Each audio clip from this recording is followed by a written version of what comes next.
গুনাহ করেছি, তওবা করলাম, কিন্তু আবারও গুনাহ করতেই আছি ডেলি ডেলি, যাই না বুঝা সেটা। আল্লাযীনা ইযা ফাআলু ফাহিশাতান আও যালামু আনফুসাহুম যাকারুল্লাহ। গুনাহ করেছো এই কথা বুঝে আল্লাহ পাকের ইয়াদ করো, স্মরণ করো যে আল্লাহ আমি ভুল করেছি, আর করবো না, আমাকে মাফ করে দাও। এরকম যদি ওয়াদা আল্লাহ পাকের সাথে করতে পারি, আহাদ পায়মান করতে পারি, আল্লাহ পাক বলছে বান্দা তোকে আমি মাফ করব। আর মাফ যদি না করে, কেমনে মাফ করাইতে হবে এটার দায়িত্ব আমার, এটার দায়িত্ব আপনার। গুনাহ করছি আমি, সেই রাস্তা আরেকজনে শিখিয়ে দিবে, আপনাকেই মাফ চাইতে হবে। অন্যায় আমি করছি, আমার মাফটা আমাকেই চাইতে হবে। এই জন্য কিভাবে আল্লাহর কাছে মাফ চাবো, কিভাবে মাফ চাইলে আল্লাহ মাফ করবে, সেই রাস্তা অবলম্বন করা ছাড়া দোস্ত কবরের দেশে যাওয়া বড় কঠিন হালাত। কবরটা তো মামার বাড়ির আবদান না, অত্যন্ত কঠোরতম অবস্থা। কি হালাত, কি অবস্থা, সব কিছুই আছে, জীবনটা শেষ, রুটা বাইর হয়ে গেল, আর কেউই আমার না কেউ। ঘর থেকে বের করে বাহিরে তেরফল দিয়া, বৃষ্টি হইলে বাহিরে খাটের মধ্যে তেরফল দিয়া রাখো, আর ঘরের মধ্যে খাটের মধ্যে আর শোয়া রাখবে না। ঘরওয়ালারা বলবে, ভয় করে, এই লাশ ঘরের মধ্যে রাখো না, বাচ্চা কাচ্চারা ভুল করে। কি একটা জীবন! এই ঘরওয়ালাদের জন্য এত কিছু করলাম, কত জায়গায় কত নামাজ কাজা করছি, কত নামাজ ছেড়ে দিছি এই ঘর বাড়ি করতে করতে। আর এখন আমার রুটা চলে গেছে, এখন আর ঘর রাখা যাবে। বৃষ্টি পড়ে, বাহিরের তেরফল দিয়ে রাখো, মানুষ আসবে, গোসলের ব্যবস্থা হবে, কবর হবে, জানাজা হবে। দোস্ত, এটার নামে হায়াত। এই হায়াত আখের ঠিকানা কবর। যেহেতু কবর দুইটা রাস্তাই হবে, হয়তো জান্নাতের টুকরো হবে, নতুবা জাহান্নামের গর্ত হবে। আল্লাহ রসুলের কথা তো এত বিশ্বাস করা দরকার, এরপরে আর কোনো বিশ্বাস থাকবে না। কোরআন বলছেন, হাদিস বলছেন, ফামান যুহজিহা আনিন নার ওয়া উদখিলাল জান্নাতা ফাকাদ ফাজ। আল্লাহ পাক বলছেন, গোলাম, যাকে আমি জাহান্নাম থেকে বাঁচাইয়া জান্নাতে ঢুকাইলাম, তুমি এক সফলতা অর্জন করলা, তুমি কামিয়াব হইলা, নতুবা ধরা পড়ে যাবে। এই জন্য কবরের চিন্তা সবসময় করি। হাদিসের মধ্যে এই কথা বেশি আছে, আকসিরু যিকরা হাযিমিল লাযযাতিল মাউত। মৌতের কষ্টটার কথা মনে রাখো বেশি বেশি। ইন্না লিল মাউতি লাসাকরাত। রাসূল বারবার বলছেন মৌতের কষ্ট বড় কঠোর।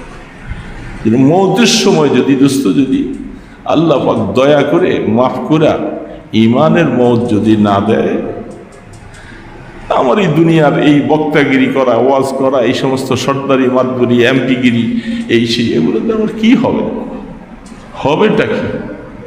আমি কি জন্য করলাম?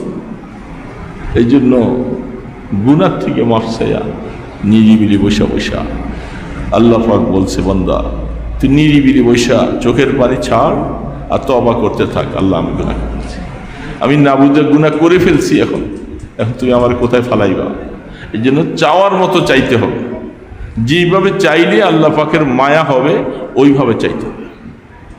সেটা কেমনে চাইবেন এটা আপনি ভালো জানেন। কেমনে বললে আল্লাহ রাজি হবে এটা আপনি ভালো জানেন। সেই রাস্তা ছাড়া ভিন্ন কোনো পথ নাই, সেই রাস্তায় আমাদেরকে যাইতে হবে। হায়াত তো শেষ হয়ে যাবে, কেউ আগে যাবে, কেউ পরে যাবে, কখন চলে যাবে। কত মানুষের মৃত্যুর সংবাদ কানে আসে দৈনিক, হঠাৎ করে একদিন আমাদের সংবাদও চলে আসবে। এই জন্য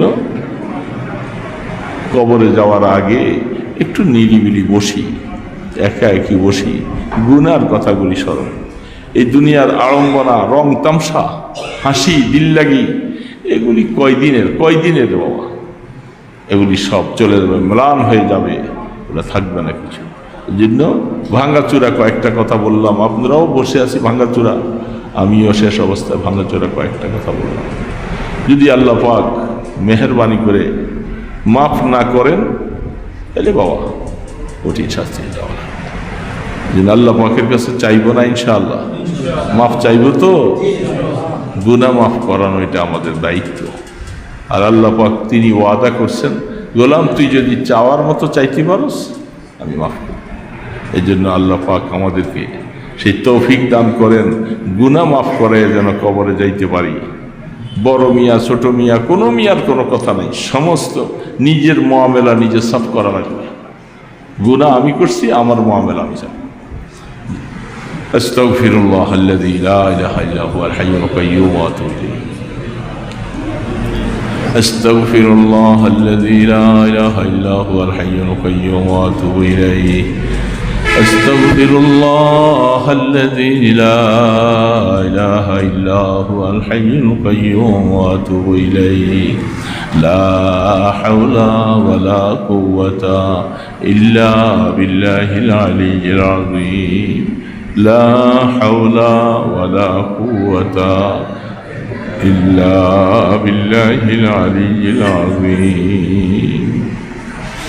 اللهم صل على محمد وعلى آله وأصحابه وبارك وسلم. اللهم صل على محمد وعلى آله وأصحابه وبارك وسلم. اللهم صل على محمد وعلى آله وأصحابه وبارك وسلم. একদিন মুস্তাজাবুদ দাওয়াত ছিলেন। আল্লাহ পাকের কাছে যখন যা চান আল্লাহ পাক তা দান করেন। তার দরবারে একজন মানুষ যে দোয়া করতে বলছে যে হুজুর আমার জন্য একটু দোয়া করেন, আমি যেন সম্পূর্ণ সুখে থাকতে পারি।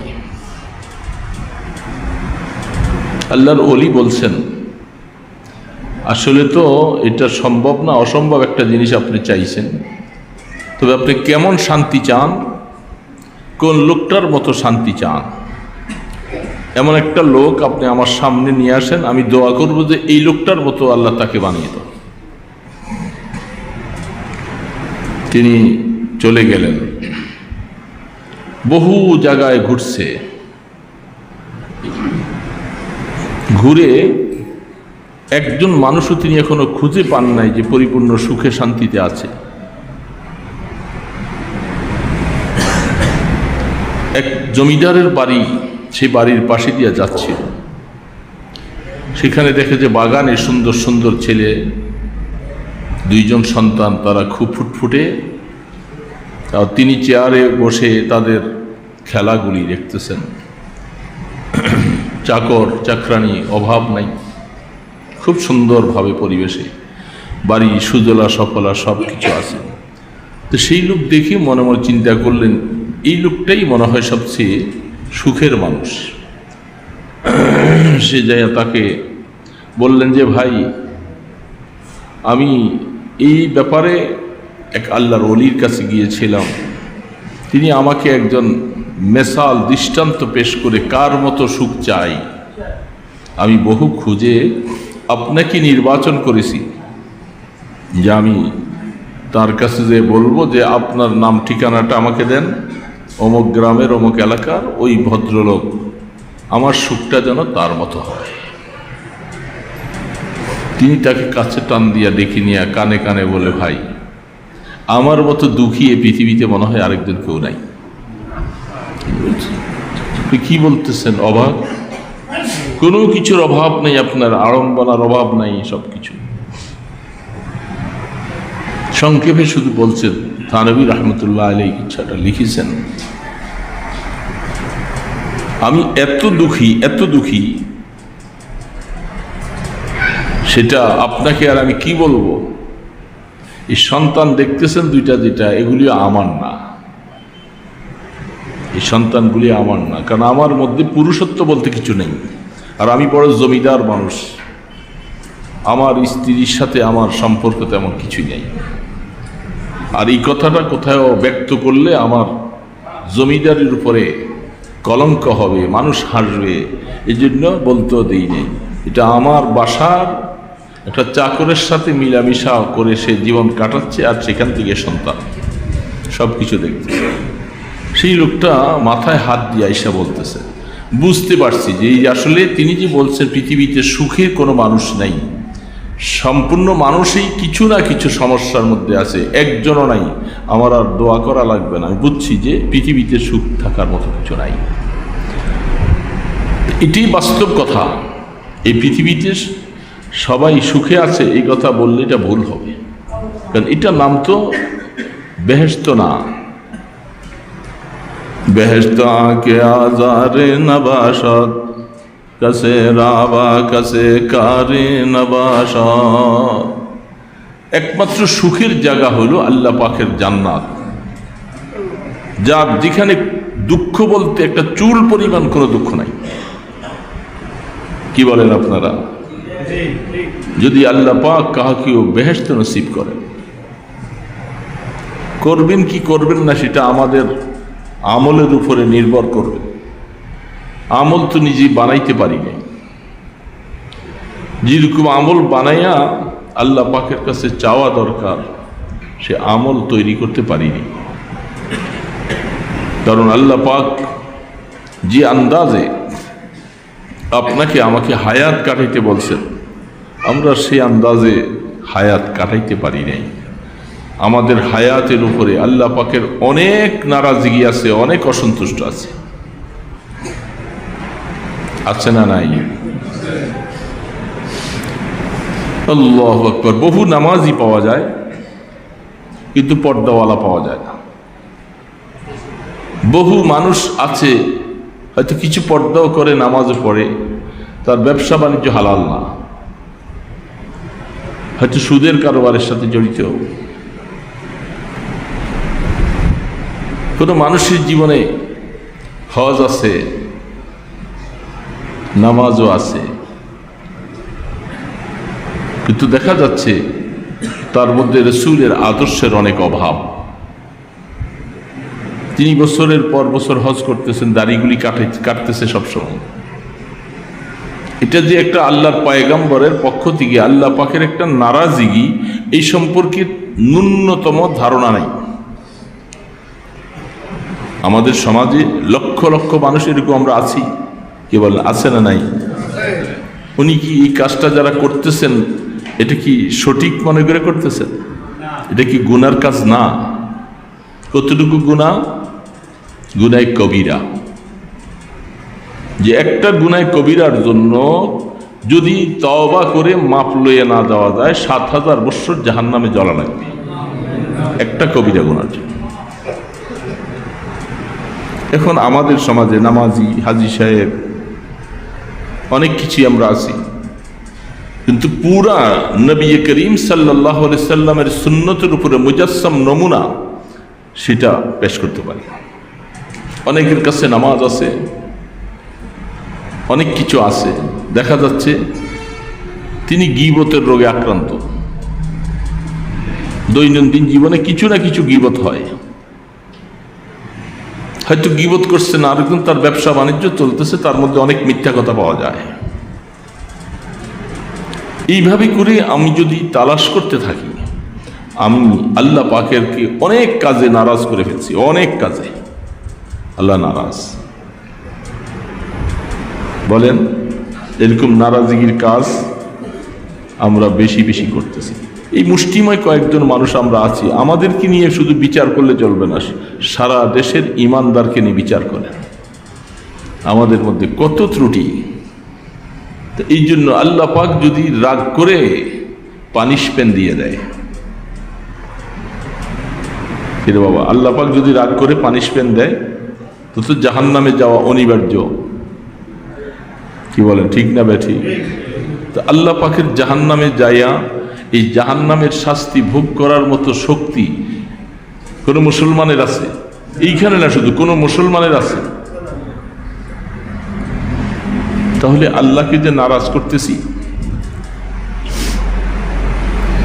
এই জন্য বড় আফসোস লাগে। শরীয়তের পর্দা কি জিনিস এটা আমরা এখনো বুঝি নেই। আপনাদের নোয়াখালী ইত্যাদি এই সমস্ত এলাকায় আমরা অনেক সময় বলতাম যে এদিকে একটু পর্দাপশিরা বেশি ভালো। তারপরেও চাচাতো ভাই, মামাতো ভাই, খালাতো ভাই, ফুফাতো ভাই, ভাসুর, দেবর ইত্যাদি এদের সাথে অনেক দেখা হচ্ছে। কিন্তু আমি একজন বেগানা পুরুষ আসছি, আমার সাথে হয়তো পর্দা হচ্ছে, কিন্তু ঘরে তাদের সাথে পর্দা নাই। কি বলেন, আসছে নাকি? এটা যদি কিছু বলা হয় তাহলে মা রাগ করবে, বাবা রাগ করবে। এই সংসারে চলবে কি করে? এত এইভাবে পর্দা পর্দা করলে চলবে কেমন করে? কি চলা সম্ভব? এটার নাম কি শরীয়তের পর্দা? অনেক সময় আফসোস লাগে। আমি একটু আগে আসতে আমার খাদেম আমাকে ফেসবুকে একজনের লেখা দেখাইছে, এই যে এখন ঢুকতে, তো তিনি বলতেছেন আল্লাহ রসুল মেয়েদেরকে দিয়ে জিহাদের ময়দানে অনেক সময় অনেক শক্ত শক্ত কাজ নিয়েছেন। এই জন্য মেয়েদেরকে পর্দার ব্যাপারে এত কিছু কঠোরতা করা যাবে না, এদেরকে তাদের অবস্থার উপরে ছেড়ে দেওয়া চাই। কি কথাটা সঠিক না মিথ্যা বলেন তো? ভুল। রসুল মেয়েদেরকে দিয়ে অনেক কঠিন কঠিন কাজ করাইছেন, জিহাদের ময়দানে বিভিন্ন জায়গায় করাইছেন। তো এই জন্য তারা যেভাবে চলতে চায় চলুক, তাদের পর্দার ব্যাপারে কঠোরতা করা ঠিক হবে না, এটা লিখছে ফেসবুকে। অথচ উনি অনেক ব্যাপারে, ইসলামের ব্যাপারে অনেক গবেষণা করেন। তো কোরআন কি বুঝলো? কোরআন কি বুঝছে বাবা বলেন? কি আমি ভুল বুঝছি না আপনারা ভুল বুঝছেন? না, আসলে কোরআনের তাফসীর কারো কারা ভুল বলছে। যে সমস্ত জায়গার মধ্যে উহুদের যুদ্ধের মধ্যে, বুখারী শরীফ খুলে দেখেন, যখন গমসান লড়াই হয়ে 70 জন শহীদ হয়ে গেল, সেই সময় কিছু মহিলারা, তারা পর্দাওয়ালা, পর্দার সাথে সেখানে এই লোকগুলাকে সেবা করার জন্য সেখানে তারা উহুদের ময়দানে ছিলেন। তারা পানি আনছে, তাদের রক্ত ঝাড়তেছে, রক্তগুলি ধুইতেছে, পানির পিপাসা, পানি দিচ্ছে। কিন্তু তারা কি এইভাবে বেপরদুকি অবস্থায় যেভাবে চলতে মনে চায় এমনি চলবে, আর তারা এই শহীদদের খেদমত করছেন। এই কথাটা রসুলের উপরে, রসুলের জামানার এই কথাটা বলা, রসুলের উপরে একটা মিথ্যা তোহমত দেওয়া হবে।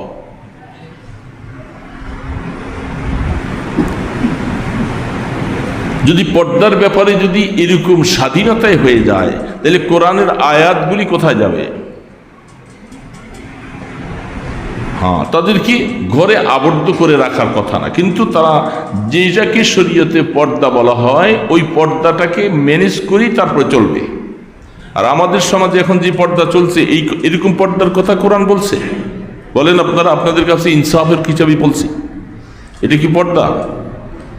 এমন একটা পর্দাই লাগাইছে যে পর্দার কারণে এটার উপরে আবার আরেকটা পর্দা দেওয়া দরকার, কারণ মানুষ ওটার দিকে আকর্ষণ করে করে চায় বেশি। এটা শরীয়তে পর্দা না। আসলে ইসলামটাকে এখন আমরা যে যেমনি মনে চায় এমনি এখন এটা বুঝতে চেষ্টা করেছি। সাহাবাই কেরামদের, রসুল করিম সাল্লাল্লাহু আলাইহি সাল্লামের তরফ থেকে সেই ইসলাম বুঝতে চেষ্টা করতেছি না। কোরআন এবং হাদিস নিজের মন গড়া মতো বুঝতে চাইলে সেটা দিন হবে না। দেখেন, কথাটা মনে পড়লো এখন, হযরত আবু উবাইদা ইবনে জাররাহ রাদিয়াল্লাহু তাআলা, যিনি উহুদের যুদ্ধে আল্লাহর পয়গম্বরের যে করাটা ঢুকে গেছিলেন, সেই করাটা বের করতে যায়া দাঁত দিয়ে, কামড় দিয়ে করাটা বের করছিলেন। করা বের হয়ে আসছে, রাসূলের দান্দা শহীদ হয়েছে এবং ওনারও 2টা দাঁত শহীদ হয়ে গেছে। এত কঠোরভাবে লাগছে।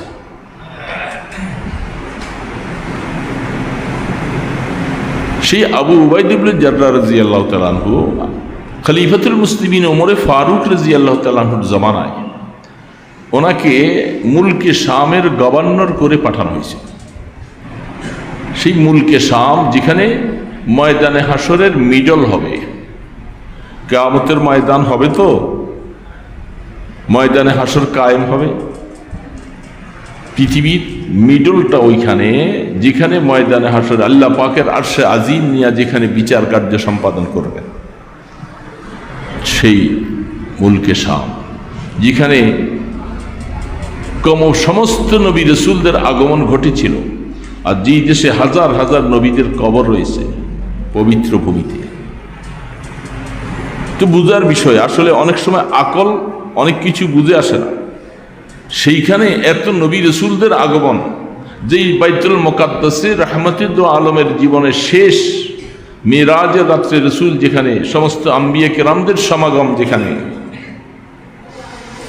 এর থেকে পবিত্র জায়গা তো খুব কমই আছে, কিন্তু সেই জায়গাটার উপরে ইহুদি নাসারাদের কত আক্রমণ, কতবার ভাঙা হয়েছে, কতবার কি হয়েছে।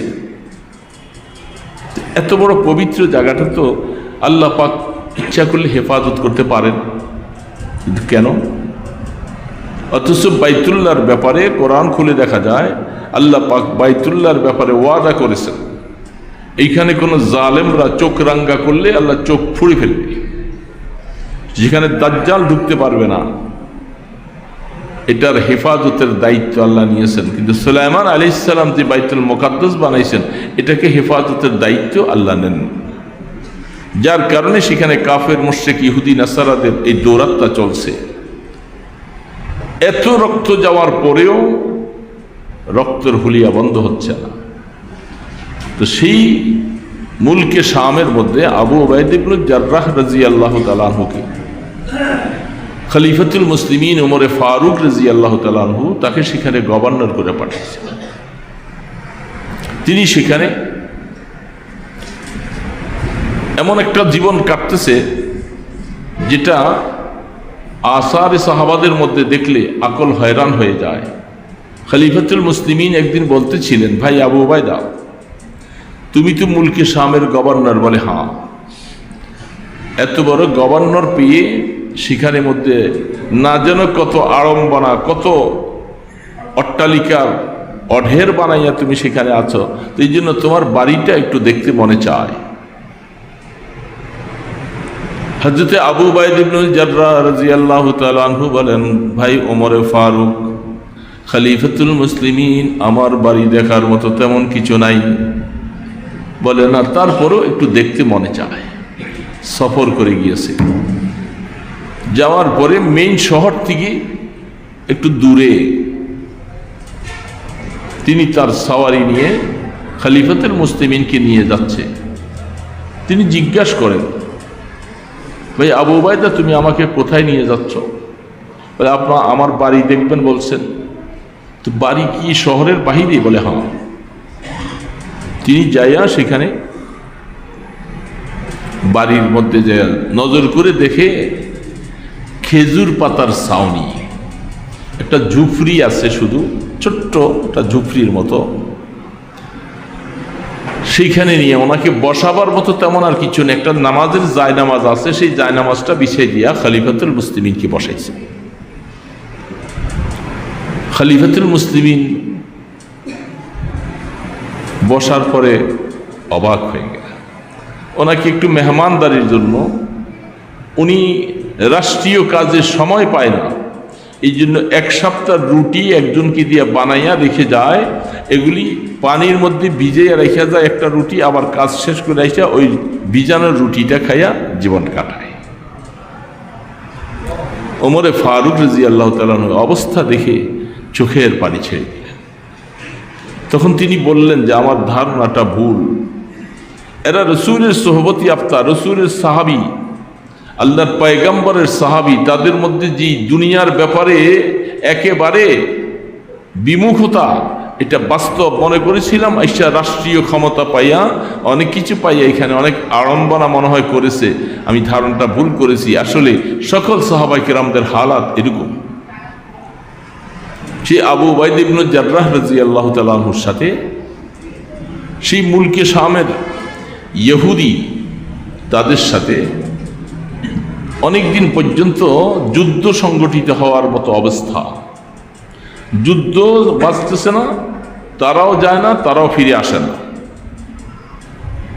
অনেক দিন পরে তারা তাদের সর্দার আইসা বলছেন যে তোমাদের সেনাপতির সাথে আমি একটু কথা বলতে চাই। হযরত আবু উবাইদা ইবনে জাররাহ রাদিয়াল্লাহু তাআলা বলেন যে কি কথা বলেন? বলে আমি একটা প্রস্তাবনা দিব আপনাদের যে সৈন্যগুলি আছে এই সমস্ত সৈন্যগুলি এই যে আমাদের এখানে কেলার গেটটা আছে এখান দিয়ে ঢুইকা তারা ওই দিক দিয়ে বের হইয়া যাবে এবং এই কেলার ভিতর দিয়ে বেরিয়ে যাওয়ার পরে ওই দিক দিয়ে নিরাপদে যখন তারা বের হয়ে যাবে যত শর্ত আমাদেরকে দিবেন আমরা সমস্ত শর্তগুলি মানতে রাজি। হযরত আবু উবাইদা জাররাহ রাদিয়াল্লাহু তাআলা আল্লাহ পাক অন্তর্দৃষ্টি খুলে দিলেন। তিনি চিন্তা করলেন যে এটা কেন এই প্রস্তাব। সাহাবায়ে কেরামদের সাথে পরামর্শ করলেন ওনারা এটা কেন বলতেছেন। নজর করে দেখে সেই কেলার যেখান দিয়ে ঢুকার মতো যে ইন্টাস রাস্তাটা এখানে দুই পাশে সারিবদ্ধভাবে যুবতী মেয়েদেরকে সাজসজ্জা যত প্রকার আছে সব কিছু সাজাইয়া স্টল বানাইয়া স্টোরে জিনিস বেচা কিনা করবার মতো এবং সেখানে তারা নিজেকে এইভাবে করে সাজাইয়া স্টলের সামনে দাঁড়ানো। তাদের সেনাপতি বলছে মুসলিম সৈন্যগুলি অনেক দিন পর্যন্ত তারা ঘর বাড়ির থেকে বেরিয়ে চলে আসছে, তাদের স্ত্রীর সাথে তাদের সাক্ষাৎ নাই, এরা এখান দিয়ে চলার পথে তোমাদের ব্যাপারে যা পরামর্শ যা তোমাদেরকে প্রস্তাব দিবে তোমরা সেই প্রস্তাব গ্রহণ করবে। তারা জানে যেই জাতির মধ্যে যখন কোনো যত বড় তারা আল্লাহওয়ালা হোক আর বুজুর্গ হোক যদি কোনো জেনার রাস্তার মধ্যে যদি কেউ ঢুকে যায় সেখানে আল্লাহর তরফ থেকে বরকত উঠে যাবে, গজব নেমে আসবে। এটা তারা অনেক গবেষণা করে তারা বের করেছে। সাহাবায়ে কেরাম তাদের সকলকে আবু উবাইদা ইবনে জাররাহ রাদিয়াল্লাহু তাআলা তিনি সবাইকে বসাইয়া বলছেন যে আমাদের একটা বিশাল পরীক্ষা। এ আমার ভাইয়েরা সাহাবীরা, এই পরীক্ষায় যদি আমরা উত্তীর্ণ হতে পারি তাদের সাথে আর যুদ্ধ লাগবে না, আল্লাহ এমনিতেই আমাদেরকে বিজয়ী দান করবে। তবে আপনাদের সাথে এই কথাটা আমি বলতে চাই যে এই রাস্তা দিয়া ঢুকবো, আল্লাহ পাক কোরআনে যে বলছিলেন কুল্লিল মুমিনিনা ইয়াগুদ্দু মিন আবসারিহিম ওয়া ইয়াহফাজু ফুরুজাহুম, এ মুমিন তোমাদেরকে আমি আল্লাহ বলে দিলাম তোমরা যখন রাস্তায় চলবে তোমাদের নজরটাকে তোমরা নিচের দিকে রাইখা চলবা, ডানে নয় বামে নয় সামনে নয় নিচের দিকে দেখে দেখে রাস্তা চলবা, তোমাদের লজ্জাস্থানকে হেফাজত করবা। আল্লাহ পাক কোরআনে বলছেন আজকে বিশাল পরীক্ষার সামনে আমরা পড়ে গেলাম। পরীক্ষাটা আল্লাহ পাক দেখতে চান। সকল সাহাবায়ে কেরাম যারা এখান দিয়ে যাব নজরকে নিচের দিকে রাখবো, ডানে বামে দেখব না। সবাই পারবেন কিনা এই ওয়াদাটা আগে করেন। সমস্ত সাহাবায়ে কেরাম কোরআন শরীফের আয়াতটা দেখে আল্লাহর জাতের উপরে বিশ্বাস করে সেনাপতির সাথে ওয়াদা করেছেন আপনি নিশ্চিত থাকেন ইনশাআল্লাহ নফসের তাকাজায় নফসের ফেরেবে পরে আমরা ইনশাআল্লাহ ওদিক তাকাবো না। যেহেতু নফস আমাকে খারাপ দিকে নিয়ে যায় আমি আল্লাহ পাকের ওয়াদাটাকে পালন করব। এই বলে সেনাপতি সাহেব তিনি সবার পিছে হযরত আবু উবাইদা রাদিয়াল্লাহু তাআলা আর সমস্ত সাহাবায়ে কেরামগুলি তারা নিচের দিকে চাইয়া এক দৃষ্টিতে দেখে কিলার এখান দিয়ে ঢুকছেন ওই রাস্তা দিয়ে বেরিয়ে গেছে। তাদের সেনাপতি তাদের সৈন্যরা এসে বলতেছে এই যে মুসলিম বাহিনীগুলি এরা এখান দিয়ে চলে গেল, তোমাদের সাথে কার কোনো কথাবার্তা কি হয়েছে? তারা বলতেছে যে এই লোকগুলি কি মানুষ কিনা না অন্য কোনো জাতি, আমাদের সন্দেহ হয়ে গেল। মানুষ আমাদের এই সৌন্দর্যতা দেখে আমাদের রূপচর্চা দেখে মানুষ কোনোদিন আমাদের দিকে তাকাবে না, এটা হতেই পারে না। সম্ভবত এরা মানুষ না। কি বলতেছ? বলে হ্যাঁ একজন পার্সন, একজন ব্যক্তি আমাদের দিকে একটু চক্ষু তাকাইয়া দেখেনি। আবু উবাইদা রাদিয়াল্লাহু তাআলার কাছে সেনাপতি যে বলছে, আপনাদের এই চরিত্রটা কোত্থেকে আসলো? আপনারা এই চরিত্রটা পাইলেন কই? দুনিয়ার প্রতি, সৌন্দর্যের প্রতি, ভিন্ন নারীর প্রতি মানুষ সেই দিকে তাকায় না, লোভ করে না। এটা তো মানুষ নামীয় কোনো ব্যক্তি হতে পারে না। আমি খবর নিয়েছি এদের থেকে, একজন ব্যক্তি নাকি একটু মাথা উঠাইয়া চুপ নজর করে তাকায় নাই। এই ব্যাপারটা আপনারা এরকম কঠিন নিজেদেরকে কন্ট্রোল করলেন, এটা পাইলেন কই আপনারা? কোথায় পাইলেন? খলিফাতুল মুসলিমিন আবু উবাইদা ইবনুল জাররাহ রাদিয়াল্লাহু তাআলা আনহু বলতেছেন, এই ইহুদি সেনাপতি, প্রশ্ন করেছে কোথায় পাইলাম? এটা পাইছি একমাত্র কোরআন, যেই কোরআনের দাওয়াত দিতে রসুল চেষ্টা করেছে, রসুলের পক্ষ থেকে আমরাও চেষ্টা করতেছি, তোমাদেরকে ঈমানের দাওয়াত দিচ্ছি।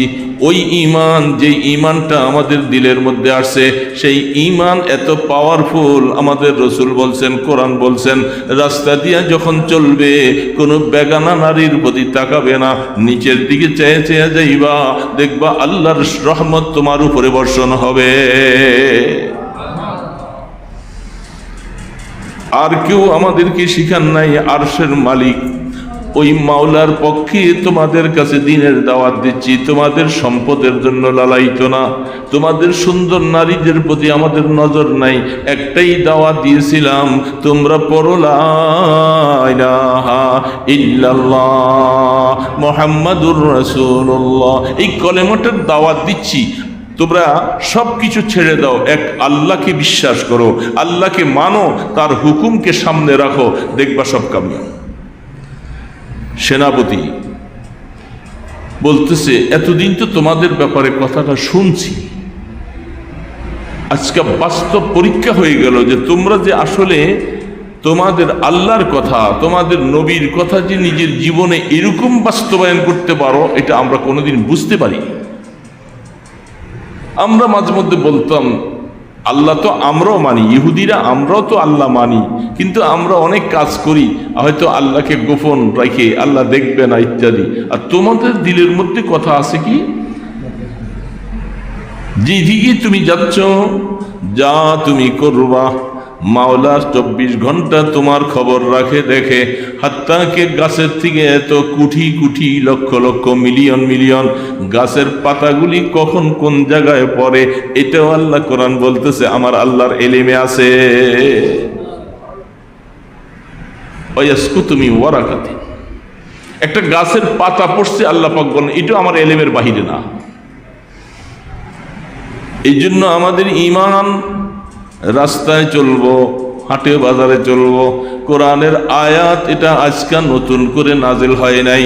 1450 বছর আগে যে আল্লাহ এই আয়াতটা নাজিল করে দিয়েছেন, তিনি কি এই কথা জানেন না?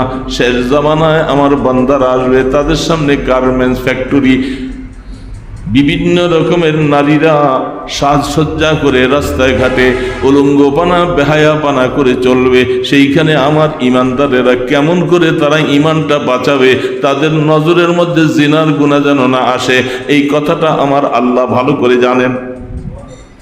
জানেন কি জানেন না? তাহলে এই কথা আপনার বলার অবকাশ নাই। রাসূলের জমানায় ওরকম ব্যাপারটা ছিল না, সাহাবাদের জমানায় এরকম ব্যাপারটা ছিল না।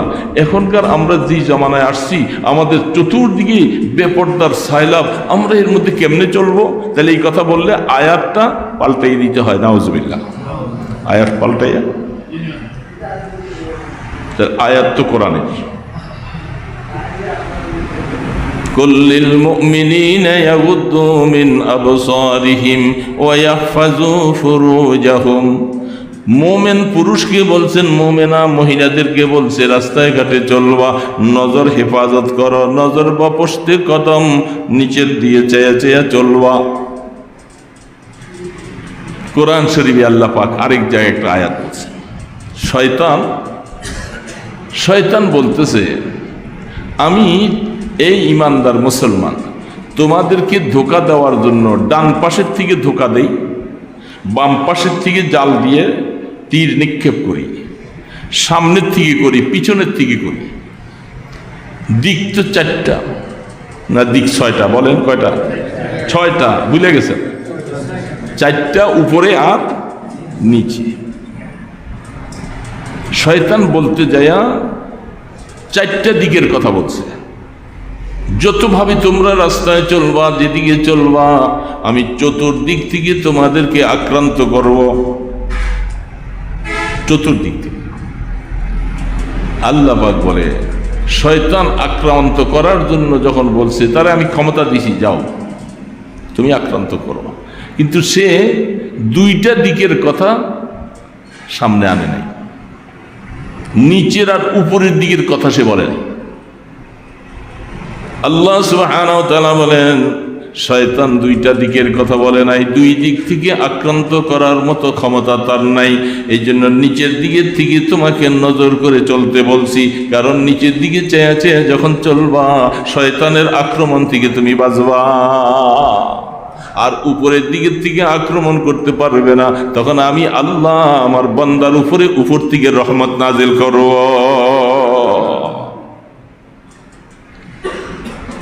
কঠিন একটা মাসালা আলোচনা হইতেছে। এই মাসালাটা বলা যত সহজ, পালন করা কঠিন না সহজ? হাজি সাহেব, গাজী সাহেব, মাওলানা সাহেব, মুলি সাহেব, চৌধুরী সাহেব, বহুত। হাকিম আখতার ফারুক সাহেব রহমতুল্লাহ আলাইহি তিনি লিখছেন, তার সাথে কিছু মুরিদান আলেম ওলামা সফর করতেছেন। তো এয়ারপোর্টে যখন যাবে, সফর করার আগে তিনি সবাইকে ডাইকা বলছে, এ আমার দোস্ত আহবাব, এয়ারপোর্টের মধ্যে অনেক লাইলারা আছে, অনেক হাসিনারা আছে। এয়ারপোর্টে আছে না নাই? যেগুলি বিজাতীয় আছে, দেশীয় তো আছেই, বিজাতীয় ইহুদি, নাসারা, ইংরেজ, খ্রিস্টান, বিজাতীয় হাফ প্যান্ট পরে উলঙ্গপানা অবস্থা নিয়ে এয়ারপোর্টে তারা এক দেশ থেকে আরেক দেশে যাবে। সেই দেশের অবস্থা যেটা চোখ দিয়ে নজর করার মতো অবস্থা নাই। ওই সময় যারা আমার সাথে যাবেন, আমি আপনাদেরকে বলবো, মনে করছে এখানে এয়ারপোর্টের ভিতরে তো আশপাশে মানুষও বেশি নাই, আমি এই সময় যদি একটু চোখের কানায় কানায় একটু দেখি, এটা তো আর কেউ দেখবে না, পিসা হুজুরও দেখবে না, অনেকে দেখবে না। আমি বললাম, তিনি তখন বলতেছেন, যদি চোখের কানায় কানায় কিছু দেখেন, আপনি কি কথাটা, আয়াতটা মনে রাখবেন, ইয়ালামু খায়িনাতাল আয়ুনি ওয়া মা তুখফিস সুদূর, কোরআন শরীফ আয়াত, ইয়ালামু খায়িনাতাল আয়ুনি ওয়া মা তুখফিস সুদূর। তোমার চক্ষুতে খেয়ানত করে রাস্তায় চলবার সময়, মুরব্বীরা আছে, সামনে মুরব্বীরা আছে, পিছনে ছাত্র আছে, এখন ওই দিকে তাকাইলে কিন্তু তুমি চোখের কানায় কানায় একটু লাইলাদের সৌন্দর্য দেখো, সেই লাইলাদের যে সৌন্দর্য দেখো। আমার আল্লাহ বলেছেন, তোমার চোখের খেয়ানত সম্পর্কে আমি আল্লাহ খবর রাখি। তুমি অন্তরের ভিতরে যেটা কথা গোপন রাখা তুমি যে ওইদিকে মজা নিতেছ, আমি আল্লাহ তার খবর কিন্তু রাখি। তা আল্লাহ খবর রাখেন মানিটা কি? পানিশমেন্ট আসবে, পানিশমেন্ট আসবে না? বলেন বাবা, এই সমাজের মধ্যে তাইলে এখন নামাজি হাজি সাহেব, গাজী সাহেব বারবার হজ করছে, ওমরা করতে চলে যায়, এরকম আমরা রাস্তায় ঘাটে চলতে এখন বেগানার থেকে আমরা কিভাবে বাঁচব? এখন আল্লাহর কাছে গিয়ে কথা বলে পার পাওয়া যাবে যে আল্লাহ আমাদেরকে শেষ জমানায় পাঠাইছো, চতুর্দিকে এরকম ব্যাপার দেখি, আমি এটার মধ্যে ডুবে গেছি, পারি নাই, এই কথা বললে আল্লাহ সব মাফ করে দিবে? কি বলে? হ্যাঁ, এটা জবাব। কঠিন মাসালা, এটা কঠিন সাবজেক্ট, এটার জন্য মুজাহাদা করা লাগবে।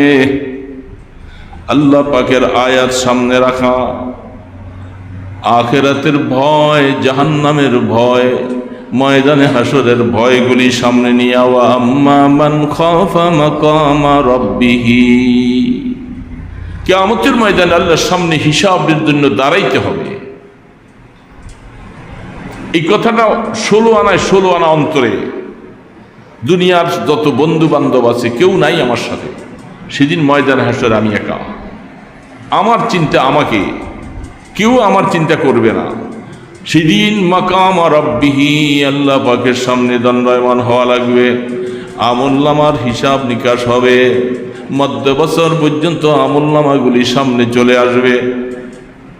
ওয়া নাযাউল মাওয়াজিনাল কিসতা লিয়াউমিল কিয়ামাহ, বুখারী শরীফের সর্বশেষ বাব আল্লাহ সুবহানাহু ওয়া তাআলার আয়াতটা তিনি সামনে পেশ করে বলছেন, কিয়ামতের ময়দানে হে আমার বান্দা বান্দি শোনো, আমি আল্লাহ যাররা যাররা পরিমাণ, চুল পরিমাণ ইনসাফের সাথে হিসাব নিব।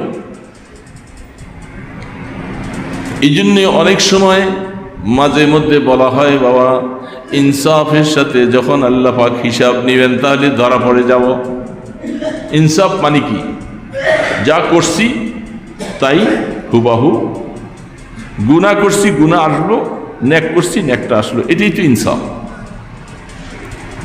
তাই বহুত বুজুর্গরা মাঝে মধ্যে বলে, আল্লাহ ইনসাফের সাথে যদি তুমি আমাদের হিসাব নাও বাঁচতে পারবো না, তুমি যদি রহম করে পার করো তাহলে বাঁচবো না, তো বাঁচার কোনো উপায় নেই। ইনসাফ করলে আমরা ধরা পড়ে যাব, নিশ্চয়ই ধরা পড়ে যাব,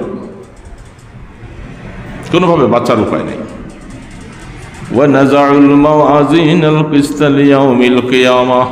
এ বাবা রাস্তায় ঘাটে তো চলি, হাকিমুল উম্মত থানবী রাহমাতুল্লাহ আলাইহি, মুজাদ্দিদে মিল্লাত রাহমাতুল্লাহ আলাইহি, তিনি ট্রেনে উঠেছেন। ট্রেন সফর করে আইসা স্টেশনে ট্রেনটা যখন থামছে তখন একটা রুমাল দিয়া উনি একবার পুরা মাথাটা ঢেকে বলছে। তো ওনার সাথে খাদেম আছে, বলে হযরত আপনি ট্রেনের মধ্যে এতক্ষণ যখন বসা ছিলেন ওই সময় এদিক সেদিক তাকাইছেন, দেখছেন রুমাল দিয়া ঢাকেন নাই, আর স্টেশনে ট্রেনটা এসে থামার পরে আপনি এর সাথে সাথে রুমাল দিয়া ঢাইকা ফেললেন চেহারাটা, কারণটা বুঝলাম না। তিনি বলে যে বাবা তুমি বুঝবা না ব্যাপারটা, কারণ এখন ট্রেনটা যে আমারটা থামছে এটার পাশে ওই প্ল্যাটফর্মে আরেকটা ট্রেন থামা, আর ভারতের ব্যাপার, যেহেতু আমি এখন ট্রেনটা থামার কারণে আমি ওই দিকে তাকাই, ওই ট্রেনটার মধ্যেও দেখা যায়, ট্রেনের মধ্যে অনেক বেগানা মহিলাগুলি দেখা যায়। যেহেতু ট্রেনটা থামা অবস্থায় আছে, যখন চলছিল তখন দ্রুত গতিতে চলার কারণে কোনো মানুষ বোঝা যায় নাই, কিছু দেখা যায় নাই, এই জন্য স্বাভাবিকভাবে চলছি। এখন যখন স্টেশনে চলে আসছি, ট্রেনটা যতক্ষণ এখানে থাকে আমি ওইদিকে যদি তাকাই তাহলে আমার নজর হেফাজত করতে পারবো না, এই জন্য রুমাল দিয়ে চক্ষুটা ঢেকে ফেলছি। হাকি বলো কথা,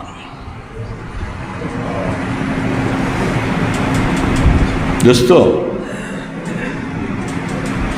কঠিন জটিল মাসালা এই জমানার জন্য। হাটে বাজারে রাস্তায় ঘাটে বিভিন্ন জায়গায় আমরা কি এমন কি আইন কি করতে পারবো? এমন কোন রাষ্ট্রীয় ক্ষমতা আমাদের দেশে আসবে যে আমরা একবারে সব ব্যাপারটা উঠিয়ে দিব? এ কি সম্ভব হবে? এমন রাষ্ট্র পাইব কিনা সেটা, আর যদি পাইও আমাদের দেশের বহু মানুষ এরকম আছে যারা এই কঠোর আইনের ব্যাপারে কঠোর আন্দোলন করবে, আমাদেরকে স্বাধীন চলতে দিবে। তাহলে এখন রাষ্ট্রীয়ভাবে আমি পারবো না, কোরআন শরীফের আয়াতও মুছতে পারবো না, পরিবর্তনও করতে পারবো না। এখন আমার কি করা? কি করা? এক বস্তা গুনাহ নিয়ে কবরে যাব? দৈনিক এইভাবে বেগানার দিকে চেয়ে চেয়ে গুনায় কবিরা, জিনা হুমান নজর। হাদিসের মধ্যে আল্লাহ রাসূল বলছেন, তোমাদের এই দৃষ্টি তাকাইয়া তাকাইয়া মজার স্বাদ নেওয়া এটাই জেনা। তাহলে জেনার গুনাহ কবিরা গুনাহ। এই জন্য আল্লাহর আরিফেরা বলে এটা মুজাহাদা ছাড়া, আল্লাহ পাকের ভয়, জাহান্নামের ভয়, আল্লাহর সামনে হিসাব দিতে হবে, এই কথাটা মনে রেখে রাস্তায় যখন চলবো, হাদিসের মধ্যে স্পষ্ট আছে, লা তুতবিউন নাজরাতান নাজরা ফাইন্না লাকাল উলা ওয়া লাইসা লাকাল আখিরা। এ বান্দা, রাস্তায় চলছো, হঠাৎ করে বেগানার প্রতি নজর পড়ে যায়, সাথে সাথে নজরটা ফিরিয়ে ফেলো। প্রথমবার দেখছো, আল্লাহ রসুল বলছেন প্রথমবার দেখার গুনাহটা আল্লাহ মাফ করে দিবেন। দ্বিতীয়বার আরেকবার তাকাইবা, আবার এই তাকাবার মধ্যে রমজার স্বাদ গ্রহণ করবা, দ্বিতীয়বার তাকাইবার গুনাহ মাফ হবে না।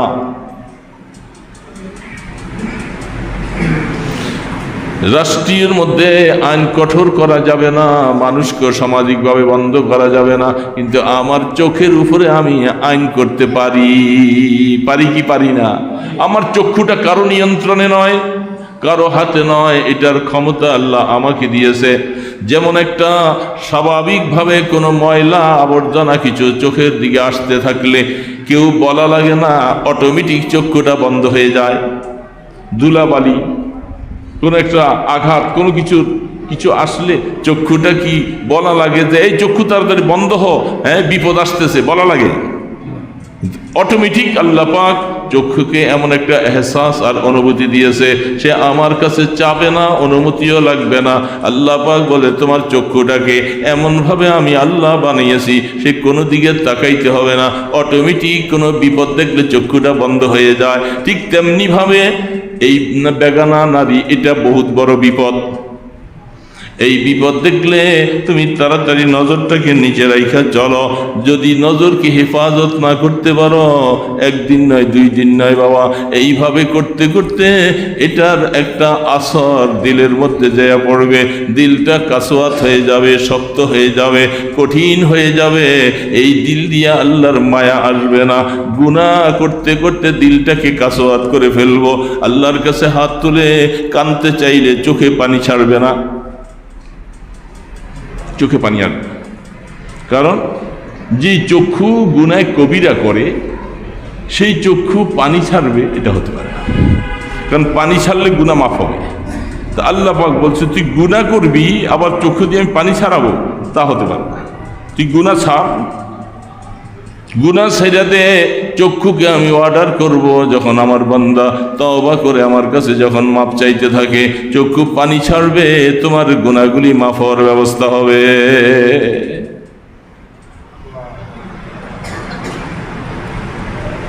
কঠিন মাসালা। এই জন্য দোস্ত, বহুত বড় শেষ হালাতের অবস্থা আমরা আছি। হায়াত তো শেষ করে দিছি, এখনো যদি এটার উপরে মজবুত হতে না পারি, আমি রাস্তায় চলবো, বাজারে যাব, ওই হাদিসের উপরে বেগানার দিকে নজর পড়লো, আল্লাহ পাকের জাতের উপরে ভরসা করে দ্বিতীয়বার আর সেই দিকে নজর করব না, চক্ষুটাকে নিচের দিকে রেখে চলবো। যদি এইভাবে হায়াতটা কাটাইতে পারি, আমার আল্লাহ পাকের মহাব্বত দিলের মধ্যে আসবে। এই অবস্থায় গুনাহগুলি মাফ করাইয়া কবরে যাওয়া সহজ হবে। বাবা, আমাদের ঘরের মধ্যে, বাড়ির মধ্যে এইভাবে এই হালাতগুলি চলছে। চাচাতো বোন, ফুয়াতো বোন, খালাতো বোন, সবার সাথে আমাদের ব্যবহারটা এইভাবে চলতে থাকে। তাদের পেট পিঠ খালি, নজরগুলি সব সামনে আসে। কি হালাত, হালাত কি! এই গুনাহ থেকে বাঁচা কঠিন। নামাজ পড়া যায়, তাহাজ্জুদ পড়ে, আওয়াবিন ইশরাকও পড়ে, কিন্তু ঘর থেকে বেরিয়ে যাওয়ার পরে গুনাহ যদি ছেড়ে দিতে পারি বাবা, সবচেয়ে বড় গুনাহ। এখনকার জামানায় অনেক সময় মাঝে মধ্যে বলে থাকি, এই জামানার জন্য যদি কোনো একজন মানুষ পর্দাওয়ালা হয়ে যেতে পারে, চক্ষুকে হেফাজত করতে পারে, সেই জামানার জন্য একজন কুতুব হয়ে যাবে, কুতুব হয়ে যাবে। সে গুনাহ কবিরাত থেকে বাঁচা, তার জন্য সমস্ত কাজগুলি করা সহজ, কিন্তু এটা করা কঠিন।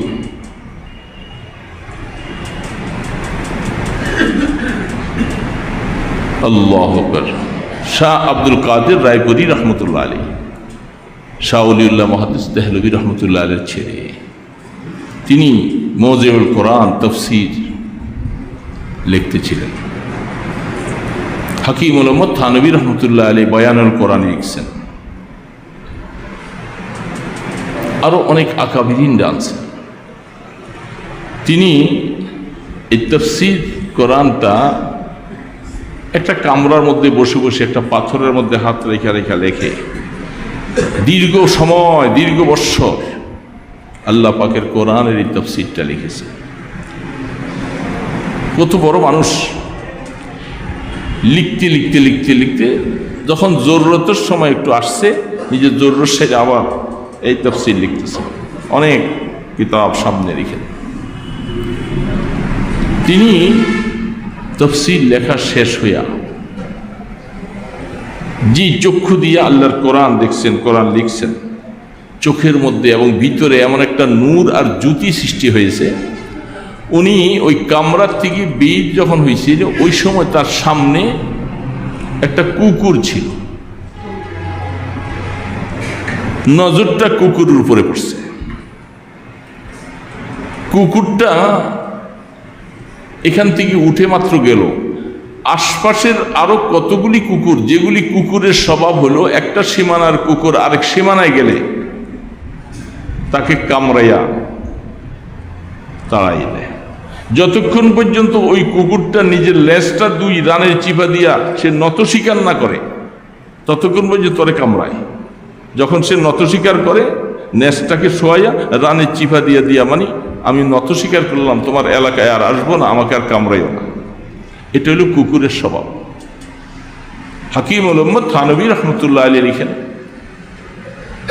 শাহ আব্দুল কাদের রায়পুরি রহমতুল্লাহ আলাইহি যে কুকুরটার মধ্যে তার নজর পড়ছে, সেই কুকুরটা এখান থেকে উঠে একটু দূরে যাওয়ার পরে কোত্থেকে যেন আরো অনেকগুলি কুকুর চতুর্পাশে আইসা, তার চতুর্দিকে আইসা বৈশা এক নজরে কুকুরটার চেহারা দিয়ে চাইছে।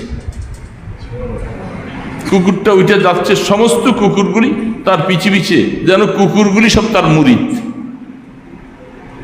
এমন অবস্থায় যাচ্ছে, কুকুরটা যেখানে যায় সমস্ত কুকুরগুলি তার পিছে পিছে আদবের সাথে তার চতুর্পাশে বসে যায় এবং তার চেহারা দিয়ে চেয়ে থাকে। থানবী রহমতুল্লাহ আলাইহি বলেন, মাওলা, এই যে নজরটা একটা কুকুরের উপরে পড়েছে, ওই সময় এমন নজরটা যদি কোনো একজন মানুষের উপরে পড়তো, সেই মানুষটাকে আল্লাহর কুতুব বানিয়ে ছেড়ে দিত। যেমনি ভাবে আসহাবে কাহফের কুকুরটা আসহাবে কাহফের সাথে থাকতে থাকতে চলতে চলতে 309 বছর পরে তারা যেরকম ঘুম থেকে জাগ্রত হলেন, কুকুরটাও 309 বছর পরে জাগ্রত। তারা যেমন জান্নাতে যাবে, কুকুরটাকে আল্লাহ সুরত পাল্টায়া এই কুকুরটাকে জান্নাতে নিবে। আশ্চর্য কথা, নেক্সট সোহবতওয়ালাদের নজর পড়েছে একটা কুকুরের। এই জন্য বলতেছে নজরটা এটা বহুত বড় একটা দামি জিনিস। এক নজরে অনেক কিছু পরিবর্তন হয়ে যায় দোস্ত। দোস্ত, বলা সহজ, মানা খুব কঠিন। এই জন্য এই আমলটার উপরে নিজকে নিজে মুজাহাদা করা লাগবে। আমি হাজি সাহেব, কাজী সাহেব, দরবেশ সাহেব, ইমাম সাহেব, বুজুর্গ সাহেব কোনো কিছু কথা নাই। কথা হইল বেগানা নারীর থেকে আমার চক্ষুকে হেফাজত করা লাগবে, তাহলেই আমি দরবেশ, না হলে এই দরবেশের কোনো দাম নেই। সেই ছোটবেলার কথা, ছোটবেলা লালচে পালছে যারা, এখন অনেক সময় নিজেরাই এখন বুড়া হয়ে গেছি, ওই চাচি চুচি আশপাশে অনেক সময়, যেটা আমি নিজে আমার এই আমলটা করতে শুরু করছি।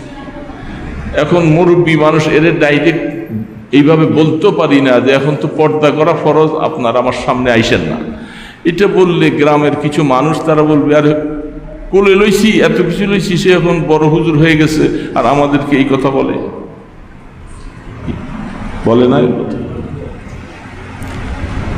এরা যদি কখনো সামনে ওইদিকে আইসা দরজার ফাঁকে ওইদিকে বৈশা আসতে চায়, আমি কয়েকদিন এই আমলটা করছি,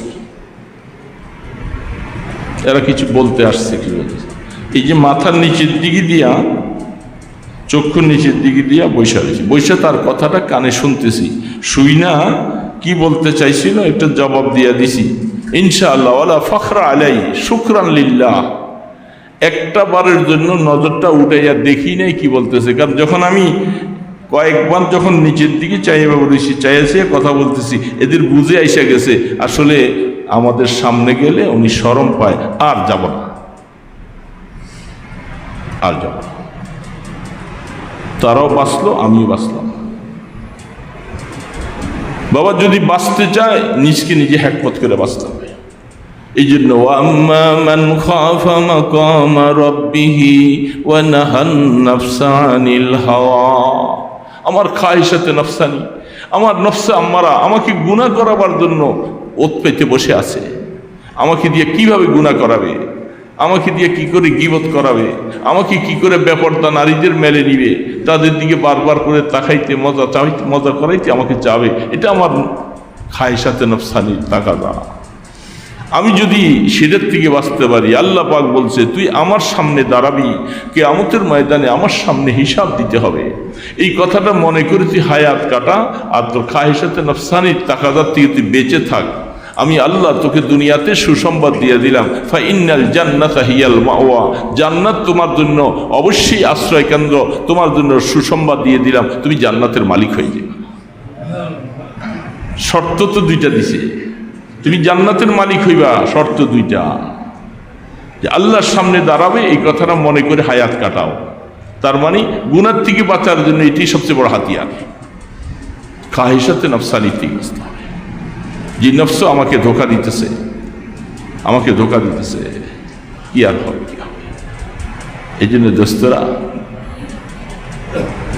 পরিবেশ অনুকূলে নাই, চলে গেছে, আপনারা কিছু মানুষ বসে আছেন। আসলে রওনা দিবার সময় আবহাওয়া খারাপ। ওনাদের কাছে বলছিলাম, গতকাল তার আগের দিন 2 দিন আমাদের মাদ্রাসার বার্ষিক মাহফিল গেছে, অনেক ব্যস্ত, অনেক পেরেশানি ছিলাম এই কয়েকদিন। মাহফিল শেষ হইয়া শুইতে শুইতে 2টা-2:30 বাজে। এই জন্য অনেক বড় আয়োজন, অনেক বড় ব্যাপার।